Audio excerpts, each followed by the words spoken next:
یہ جو دامنے عمر میں چند سانسیں بچی ہیں، مجھے یہ بھی گرتی نظر آ رہی ہے۔ تمہیں اس کی کوئی ضرورت نہیں، پھر بھی اس خط میں اپنے سبھی پاسورڈ اور گھر کا پتہ لکھ رہی ہوں۔ اگر تم میری بات آؤ تو اس گھر کی رونق سے ہو کر ذرا میرے ویران کمرے میں جانا۔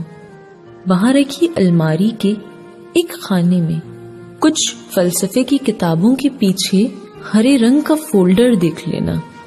اسے کھولنا، اس میں برسوں پرانے تمہارے سبھی خط پڑے ہیں۔ خطوں میں وہ محسن کی نظمیں، تیری جھیل سی آنکھوں میں رت جگوں کے بھنور، اور میری سوچ کے گہرے پانی میں، اور فیض کی وہ غزل کیسی تھی، ہاں نصیب آزمانے کے دن آ رہے ہیں وغیرہ۔ وہ سب خط پڑے ہیں۔ ادھر فولڈر سے پرے دائیں جانب رجسٹر پڑا ہے، وہی جس میں عبدل کے بارے میں تم نے کہانی لکھی تھی۔ کہانی کے صفوں میں گجرے جو اب سرمئی ہو گئے ہیں پڑے ہیں، کہیں پھول کی پتیاں بھی پڑی ہیں، اسی میں کہیں ٹوٹی مالا کے موتی ہیں۔ مالا کبھی میں نے پہنی نہیں تھی تو پھر کیسے ٹوٹی؟ اگر یاد آیا تو یہ بھی لکھوں گی۔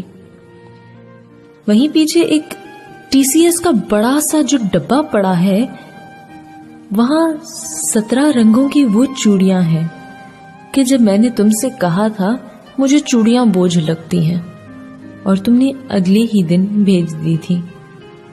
اسے کھولنا مت، وہ تم سے شرمندہ ہوں گی۔ کبھی میں نے پہنی نہیں، کیونکہ وعدہ یہی تھا کہ تم اپنے ہاتھوں سے۔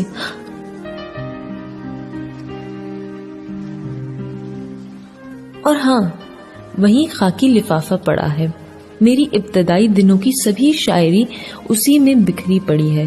وہ نظمیں جنہیں فون پر سن کے ہنستے تھے تم، اور وہ غزلیں کہ جن میں غلط قافیے تھے، ابھی تک غلط ہے۔ یہ سب میں نے دل سے لگا کے رکھا ہے۔ میرے ہاتھ پہ ہاتھ رکھو ذرا، اور یہ وعدہ کرو تم یہ سب اپنے دل سے لگا کر رکھو گے۔ تمہیں آخری بار جی بھر کے دیکھوں، یہ جی چاہتا ہے، مگر میری جان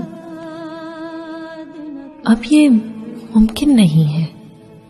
تمہیں یاد ہے نا کہ 2 سال پہلے دسمبر کی وہ 8ویں شام تھی، جس دن سے بندھا ہے